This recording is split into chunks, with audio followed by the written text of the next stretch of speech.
Luar biasa. Jadi mengurus kasus dari tukang becak sampai keluarga presiden, ya, itu semua. luar betul, biasa. ya. Yang saya ngurus presiden itu Presiden Soekarno ada, yaitu Dewi Soekarno, Presiden Soeharto ya dalam kasus Tommy Soeharto.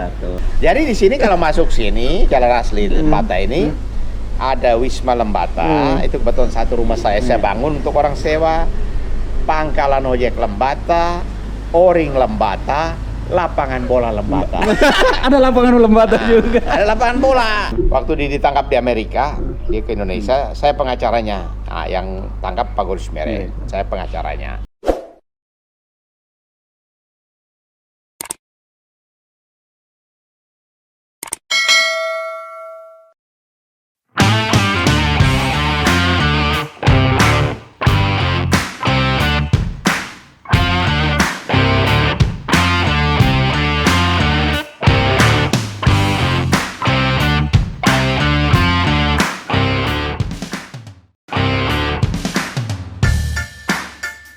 Jadi daerah Pasar Rumput itu dulu ya daerah yang boleh dibilang rawan kejahatan. Sementara rumah kakak saya memang tidak jauh dari Pasar Rumput, naik beca sebentar aja. Di Pasar Rumput dulu itu sekitar situ banyak orang Lembata juga. Ada yang namanya Tuemato Koban, sudah meninggal kerja di bank. Ada namanya Pak Thomas Lajar. Orang Adonara itu namanya Om Lebetokan. Guru di depan Pasar Rumput itu ya samping gereja Ignatius Loyola, namanya sekolah Ignatius Loyola itu gurunya, kepala sekolahnya namanya Pak Pitboli. Jadi dulu saya main di Pasar Rumput itu daerah preman dan saya gondrong. Mengapa saya main di Pasar Rumput? Preman-preman kenal saya di situ. Saya gini-gini juga pemain karate. Sadis. Saya diajak jadi 79 sampai 82. Saya selama tidak ada kegiatan itu ikut latihan karate di BI karena Om Lebetokan itu satpam di BI. Malam saya nongkrong di pasar. Siang ngurus kos segala macam. Nah, di pasar itu apa yang saya lakukan? Pasar itu kegiatannya mulai rame itu jam 10 malam. Malam sekali ya. Mobil-mobil dari Bogor, tukang sayur mayur itu bawa mobil yang bak terbuka itu. Saya jaga mereka. Bongkar muat. Bongkar, mereka turunin segala macam, pedagang ngambil, sudah masuk ke los. Pedagang kan bayar di mobil-mobil itu. Nah, setelah bayar, mereka salamin saya, kasih uang. Karena saya sudah jaga mereka. Jaga ya. Di daerah rawan Pasar Rumput itu. Di sepanjang Kali Ciliwung itu ada rumah-rumah gubuk sama tenda-tenda dangdutan. Itu preman semua, PSK semua banyak situ. Ya toh. Mulai dari terowongan Manggarai sampai di Sudirman Landmark. Itu sepanjang kali itu kafe-kafe dangdut semua. Rame depan gereja itu. Nah, dari situ saya mulai kuliah, lulus segala macam, kerja ya dari nol lah. Ya belum mengerti uang, belum mengerti deal-deal segala macam. Kalau sekarang mah deal mah kita sudah tahu kapan harus jadi duit, kapan ini besar kecilnya tahu itu. Nah begitulah. Kisah Menteng itu ada satu yang unik yang dibawa sampai sekarang itu Vespa birunya itu. Oh Vespa itu gini. Jadi di rumah kos kakak saya ini ada satu pendeta namanya Pak Sakarias, orang Timor. Ya maaf ya, dia kos tapi Pak Pendeta itu mungkin tidak punya uang untuk bayar. Lalu dia ngomong ke kakak saya, Ibu Maria, ini saya nggak bisa bayar, saya kasih Vespa saja. Kakak saya bilang buat apa? Nah terus ternyata kakak saya roba pikirannya, dia panggil saya. Udah ini Vespa buat kamu. Disitulah saya belum bisa naik Vespa. Tapi ada satu anak kos namanya John. Begitu saya bilang saya mau, besoknya John itu saya bilang, John ajarin saya naik Vespa. Saya bilang ajak saya ke Taman Tangkuban Perahu di Guntur situ. Itu taman, ada taman orang jualan segala macam. Begitu baru hidupin, saya pegang, saya gas, Loncat. tabrak lah itu. Begitu tabrak, John bilang, kau jangan main gas aja, ya kau nggak kasih tahu. Orang baru pertama. Udah, lalu karena udah tabrak, pulanglah kita. John bawa, kita lewat jalan Muria situ, ada orang bengkel Vespa, namanya Alex, orang gereja. Alex bilang gini, Peter kenapa Vespanya? Ini saya belajar main tabrak nih, satu kali main tabrak nih. Terus saya bilang Alex saya ketok lah. Nah diketok, udah rapi. Nah seminggu kemudian latihan lagi. 2 kali mutar, terus John bilang harus pelan-pelan. Ah, coba John, saya sendiri bisa lah itu. Jadi itu jadi alat transportasi untuk. Itulah, dari situlah saya bawa ke kampus. Saya bawa waktu magang mulai kerja di LBH yang tidak digaji. Jadi tahun 94 ketika sesudah saya menikah, Tommy Sihotang sama Ruth Stompul itu bilang sama saya begini, udah pamitin bos Maruli, bilang kita mau buka kantor sendiri. Terus saya bilang dari mana kita punya duit? Ruth bilang sama saya begini, Ruth Stompul bilang gini, udah gini aja Petrus, kita pasti ada klien, baginya kau 20%. Senanglah saya. Begitu baru jalan 2 minggu, kami dapat kasus pembunuhan di Amerika. Ditangkap dan diadili di Jakarta. Begitu kita dapat kuasa dari mamanya Tommy ini, mamanya Oki ini kerja di BI, salah satu direktur lah. Ruth minta uang, dibayar, langsung dikasih duit. Kan saya punya 20%, banyak itu. Teman saya Tommy Siotang itu bilang sama saya begini, Ben, kamu harus naik Vespa lagi, naik mobil. Saya bilang dari mana uangnya bang? Dirayu. Tommy bilang gini, udah saya punya mobil Corsica ini, kau bayar. Pakai uang itu, ada kali 40 juta. Bayarlah saya. Tetap naik Vespa. Bayar mobil tapi Vespa tetap. Karena kan uang saya yang tadi bilang mau beli mobil, saya bayar punya Tommy, saya nggak beli mobil baru kan. Vespa saya tetap. Tapi karena namanya mobil bekas, rewel lah, derotnya lah, bannya lah, macam-macam. Jual lah. Jual lah. Andalan tetap Vespa jadi. Vespa saya ada. Begitu saya jual, saya beli dari baru mobil Suzuki Carry. Di Ruth Stompul itu datanglah satu pengacara namanya Alfred Simanjuntak, dia mau belajar jadi pengacara. Alfred yang ajarin saya nyetir. Udah bisa, terus saya bilang, Alfred, ganti aja mobilnya ini, rewel nih. Waktu itu akhirnya beli mobil Suzuki Carry. Dalam perjalanan beli mobil Suzuki Carry, dapatlah klien kita satu lagi orang Belanda di Batam. Katanya hotel klien kita itu dikuasai preman. Ruth, pengurus PP pusat. Itu Bapak Petrus gabung sama Ruth? Iya, saya juga pemuda Pancasila. Kita punya bos Pak Yapto. Udahlah, Ruhut kita ketemu sama bukan langsung orang Belandanya, tapi wakilnya yang di Jakarta. Janji si Belanda datang supaya ngomong fee. Si orang Indonesia ini kita ketemu sama-sama sama orang Belanda.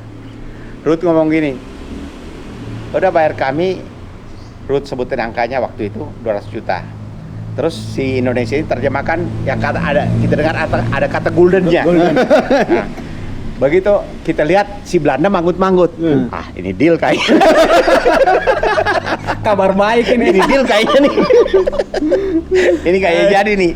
Udahlah. Dari situ jadilah janji 2 hari kemudian kita ke Batam. Ruth bilang sama saya gini, Pet, kita pakai baju PP aja, loreng aja. Ya kalau di pesawat nggak usah lah bang, pas kita mau ke hotel aja. Begitu sampai di hotel, ada anak-anak pemuda Pancasila situ. Ruth panggil. Mereka kan dari lawannya si Belanda ini, jelasin segala macam. Omong, kita akan bayar fee-nya yang anak-anak itu, fee-nya haknya orang itu. Selesailah deal itu. Belanda senang. Dari uang itu Ruth bilang sama saya gini, Petrus, kau kan belum punya rumah. Ini saya kasih kau beli rumah deh. Nah, disitulah dia kasih uang saya waktu itu 75. Dia bilang gini, ini kau beli rumah ya? Oh iya, iya bang, saya beli rumah. Nah, mobil sudah kau beli rumah. Suatu saat saya naik Vespa di daerah Ciganjur ini, ada orang lagi di pemancingan, dia stopin saya. Om, ada yang mau jual rumah. Nah, mana rumahnya? Rumahnya gede.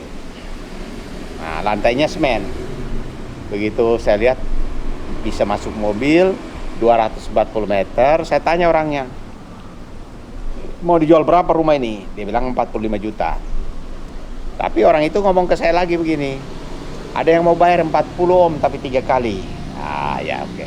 Saya bilang sama dia begini, suratnya di mana? Dibilang di Gade. Kenapa di Gade? Ya saya Ada sangkutan. ada utang 3 juta. Oh ya oke. Lalu saya tawar ke dia, gini aja, kan ada yang mau beli 40 juta bayar 3 kali. Gimana kalau saya kasih kau 35 bayar 1 kali? Setujulah dia. Masuk itu barang. Setuju. Gila. Bapak Petrus masuk daerah Ciganjur itu karena Bapak pengacara itu. Saya Dia tinggal daerah Ciganjur ini, pertama ada beberapa pengacara Batak yang saya kenal, termasuk Pak Petrus Palestinus. Ada Bonasir Pane almarhum, ada Heri Sihombing, semualah pengacara-pengacara Batak. Tinggal di daerah Ciganjur itu daerah yang masih sepi sekali. Lalu kita ada urus satu tanah yang DKI punya, yang ada 2 suratnya, jadi kita di pihak pemilik asalnya. Dengan harapan supaya saya suatu saat bisa punya rumah di sini. Dan janji kalau tanah itu beres saya dikasih 200 meter. Nah, ternyata begitu kita urus, ya tanah itu ternyata dibeli dengan benar, jadi kami kalah. Ya udah nggak apa-apa. Tapi dalam perjalanan saya baru pindah ke sini, saya tinggal di rumah petakan, 3 bulan saya beli rumah itu. Nah, rumah gede gitu. Daerah Ciganjur itu tahun 94 itu tanahnya masih sangat murah. Beda dengan sekarang. Iya. Itu masih sepi juga ya? Sepi sekali. Itu kebun pisang, singkong, rambutan semua. Orang-orang Betawi. Cuman bagusnya daerah Ciganjur ini, Betawi yang sangat moderat. Sangat welcome kepada semua pendatang. Dan tidak melihat agamanya. Makanya saya di sini juga dipanggil Ustadz. Semua pembangunan apa saya terlibat di sini. Jadi daerah sini sekarang yang menjadi rumah saya ini, atau sebelumnya yang di depan sana, semua warga kenal saya karena apa? Saya memang bergabung dengan warga sini yang memang orang-orang Betawi sini lain, gitu loh. Sangat welcome. Welcome, gitu loh. Makanya ada ojek Lembata gitu ya. Di sini makanya begini. Mengenai rumah saya daerah ini, Jalan Asli Oring Lembata ini, daerah ini banyak nama Lembata. Jadi ini namanya Oring Lembata. Dulu kebon, dulu kebon pisang dan ada pohon bambu. Ketika saya beli, ya 2003 atau 4, harganya itu masih 200.000 per meter. Tapi sekarang saya tidak menyangka menjadi 7 juta. Nah, saya belilah diukur oleh yang punya. Yang punya waktu itu ada satu calo orang kelurahan datang ke saya, bos, dia bilang gini, bos ada yang mau jual tanah 3.000 meter. Di mana saya bilang? Dia bilang Jalan Asli Poncol, ini daerah Poncol. Nah, ditunjukin lah, saya lihat alang-alang, pohon pisang, pohon bambu. Terus saya bilang, kalau 200 meter, kalau saya ambil 1.000 lebih boleh nggak? Ya, dia bilang begini, enggak bos, ambil semuanya aja. Waduh, ini 3.000 uangnya nggak cukup. 3.000 harus uangnya 600. Saya bilang belum cukup nih. Saya bilang udah, saya ambil 1.200. Akhirnya diukur lah. Karena hutan bambu dan pohon pisang, tebang lah. Saya panggil orang tebang. Saya mulai tanam pohon-pohon, ada rambutan, mangga, kayu pahlawan, semua, alpukat. Kemudian di sini karena kosong, saya tulis namanya Oring Lembata. Saya piara kambing. Kambing saya ada 15 ekor, ada yang ngurus. Nah, kalau hari raya kurban, jual. Saya nggak jual, saya kirim ke masjid. Nanti pas mereka mau potong, Eh. diumumkan nama saya. Udah gitu dengarnya namanya lucu-lucu ya kambingnya itu ya. Jadi kambing saya itu waktu itu lagi hotnya, hebohnya Jarima. Nah, Jarima saya pengacaranya. Waktu ditangkap di Amerika, dia ke Indonesia, saya pengacaranya. Nah, yang tangkap Pak Gulus Mere, saya pengacaranya. Lalu kambing itu nama-nama artis, misalnya Jarima, ada Maria juga Eva. Maria Eva. Nah, Maria Eva itu kasusnya yang anggota DPR dulu yang heboh itu. Nah, jadi kambing-kambing saya itu 15 ekor saya bagi ke ini masjid-masjid kalau kurban. Pas kurban. Nah, kurban nama saya diumumkan. Kurban dari Ustadz Petrus. Bismillah, dipotong. Nah, gitulah. Jadi Bapak Petrus sebagai tokoh masyarakat juga sudah masuk dalam tokoh masyarakat. Iya, Ciganjur jadi ini. karena saya di semua kegiatan, kalau maaf nih, kalau misalnya Lebaran, saya pasti datang ke semua rumah, dan untuk warga yang lain ketika di masjid besar itu mereka sholat, saya pakai baju koko, peci sama sarung. Selesai sholat, semua salam-salaman sama saya. Sebaliknya kalau saya Natal, rumah saya ini rame, semua datang. Iya. Mulai dari ujungnya Gus Dur, Jagakarsa sampai Tanah Baru, pasti datang salaman sama saya. Nah, jadi di sini akhirnya suatu saat saya ketemu lurah sama camat. Saya bilang, Pak Lurah, ini kan jalan ini kan saya yang keluarin jalan, ya. Jadi saya mau pasang pelang itu. Apa Pak Petrus? Ini jalan asli kan terlalu panjang. Jadi mulai di titik rumah saya arah ke Cinere, kasih nama Jalan Asli Lembata. Nah, makanya ada Jalan Asli Lembata. Itu Pak Lurah setuju. Nah, jadi ada Jalan Asli Lembata di sini. Dari Jalan Asli Lembata akhirnya mulai pangkalan ojek Lembata. Cerita pangkalan ojek Lembata lain lagi.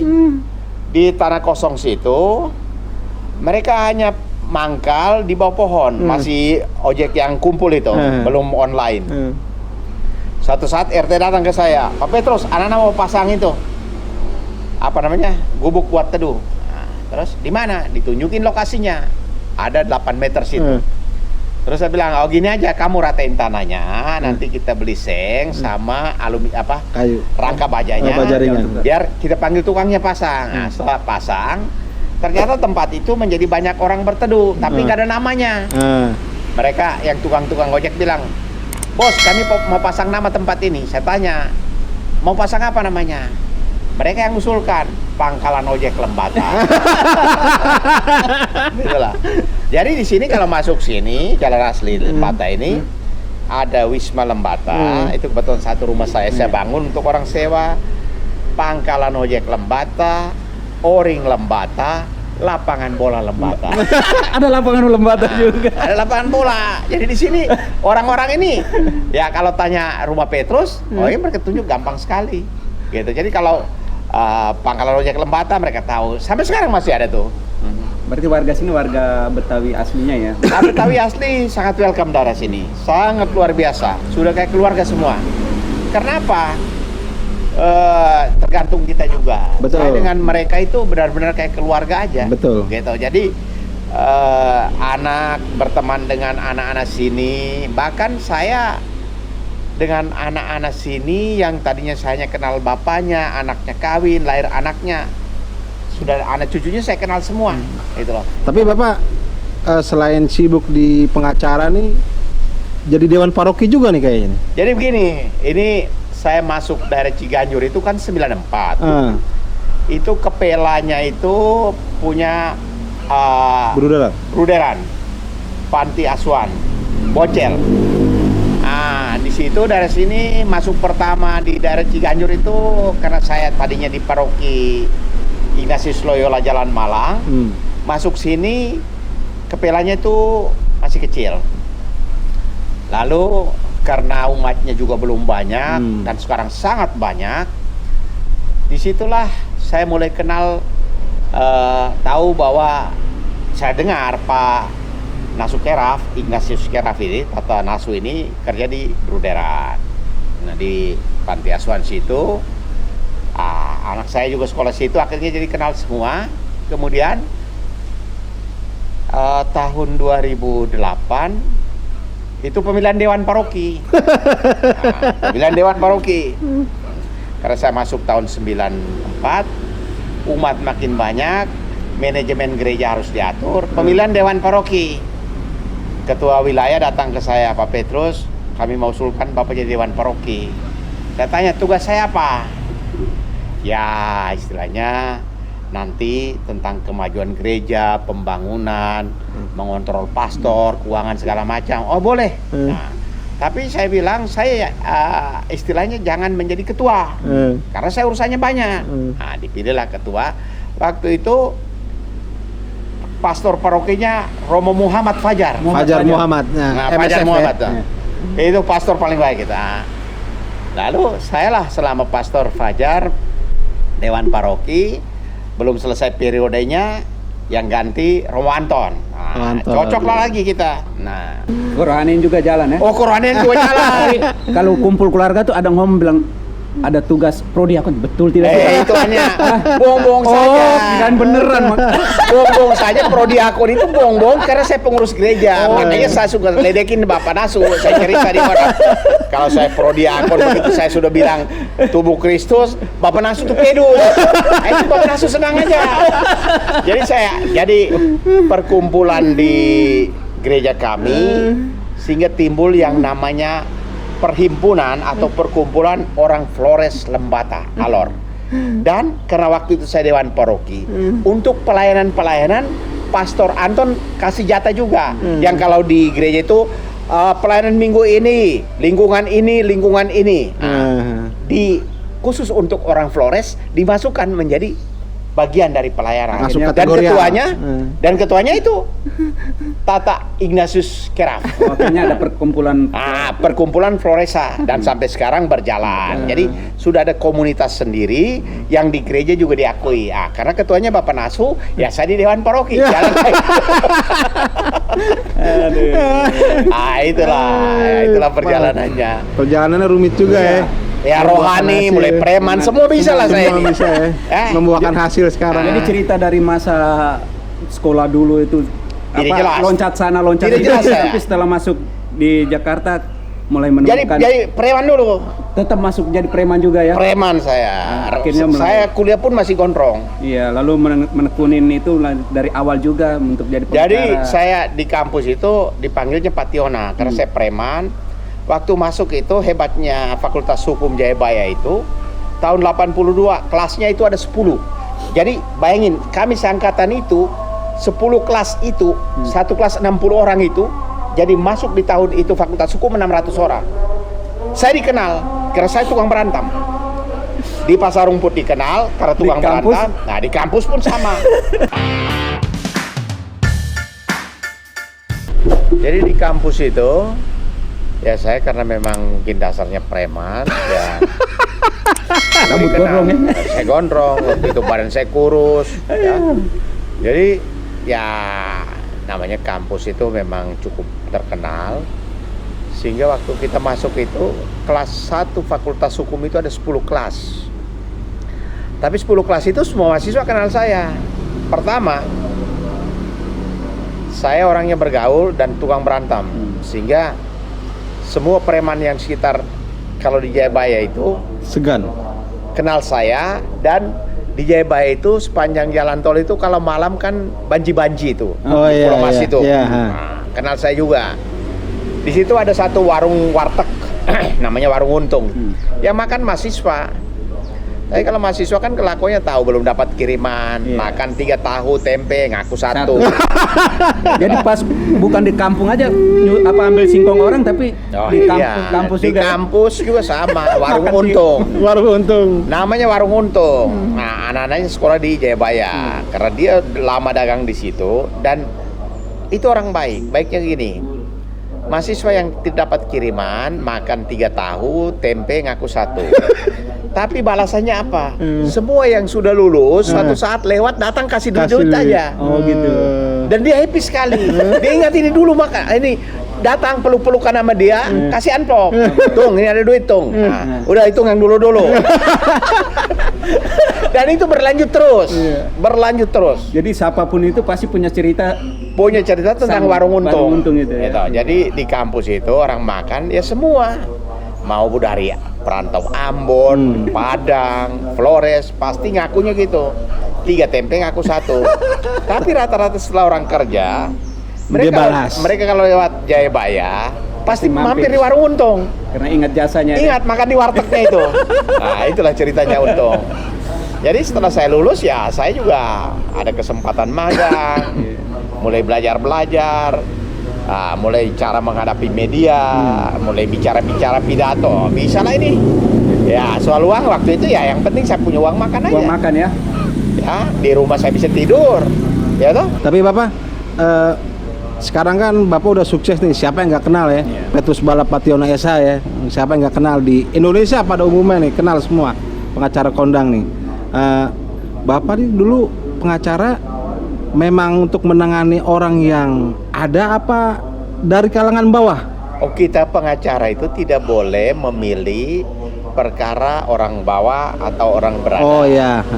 Karena begini, yang namanya kasus pasalnya sebenarnya sama semua.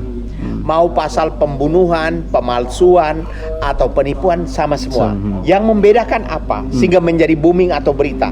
Ketokohan pelaku. Oh gitu. Jadi pelakunya itulah yang menjadi berita. Oh.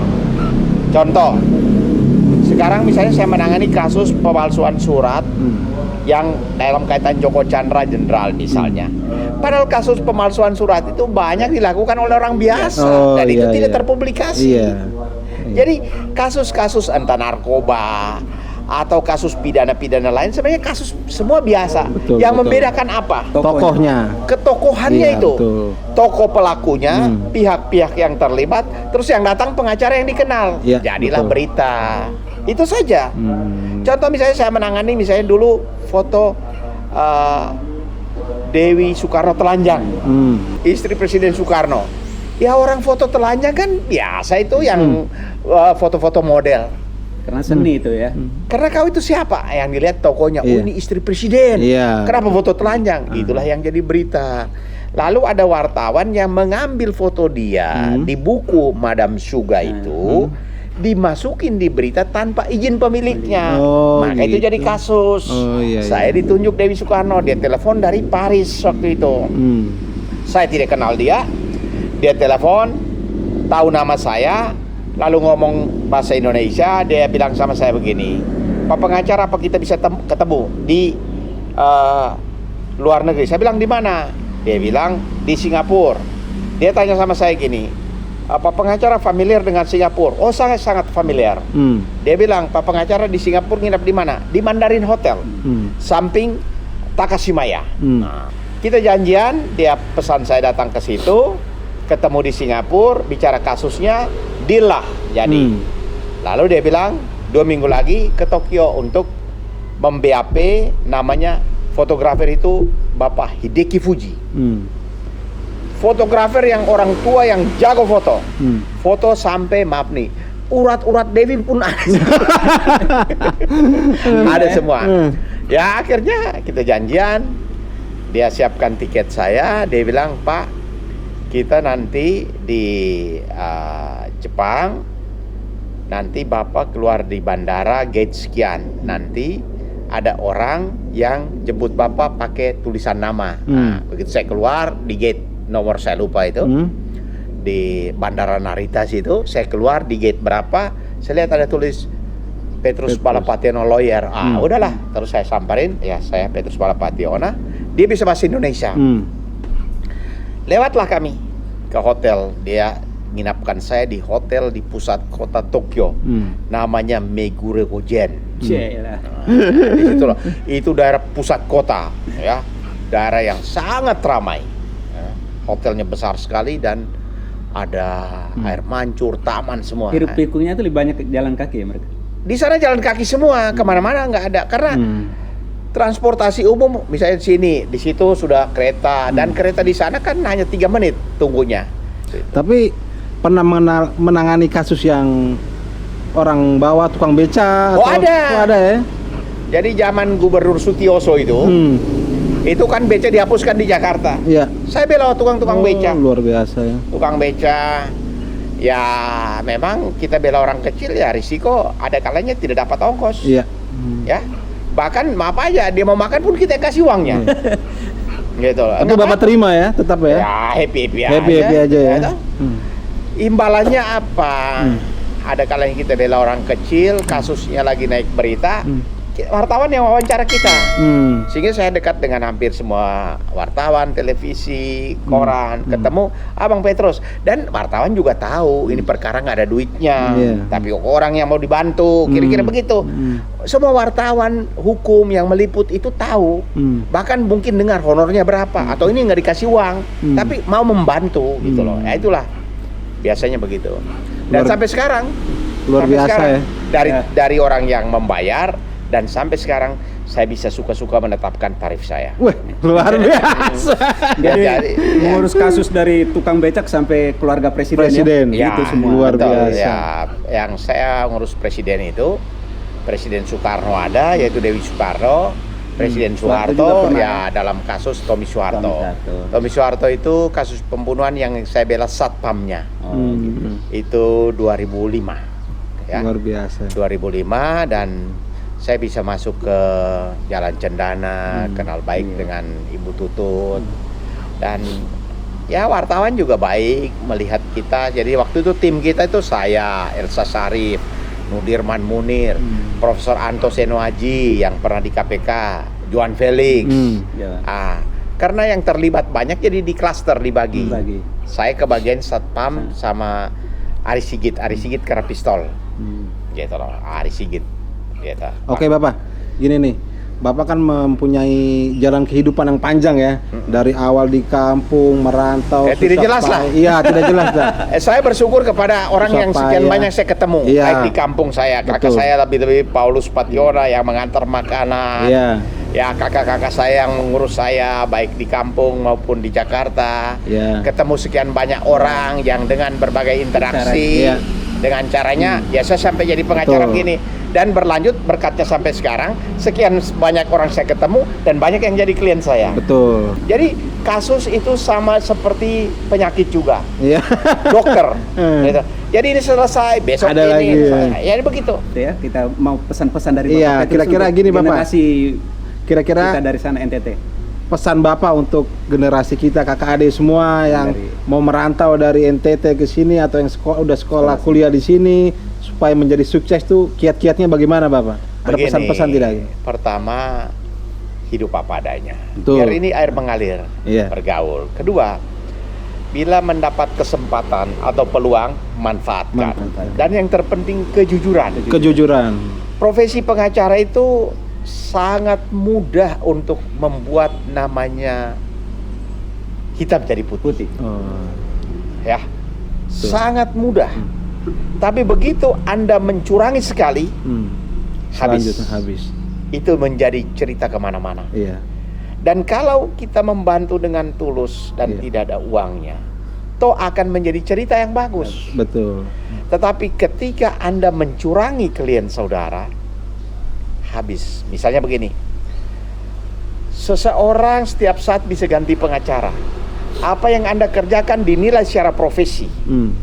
Ternyata pengacara Anda menipu saudara. Ini datanya. Misalnya ada suatu bukti yang harus diserahkan, tapi disembunyikan, yang akhirnya kliennya kalah. Itu akan dinilai. Jadi namanya kejahatan profesi itu tinggal kita mau memilih yang mana. Iya, betul. Pengacara itu, kita berhubungan dengan orang awam, dia nggak ngerti. Maaf, mungkin sama dengan dokter. Jadi ada satu pengacara yang cara menciptakan duit itu, sama seingat dia punya filosofi. Yang dia cas sangat mahal. Ya, ibarat dia bilang begini, kalau orang datang ke kita sakitnya flu, pilek segala macam, kita bilang jantung. Kira-kira begitu. Jadi awam. Jadi kasusnya ringan kita bilang berat sekali. Orangnya stres. Lalu keluarkan kos yang macam-macam. Kira-kira begitu. Jadi tapi begitu dia mendapat pembanding, Anda sudah dirasain. Ternyata saya salah pilih pengacara penipu lagi. Lalu begitu Anda sudah dicap penipu, ketika dia tukar dengan pengacara lain, orang akan komentar, kenapa kamu pakai itu?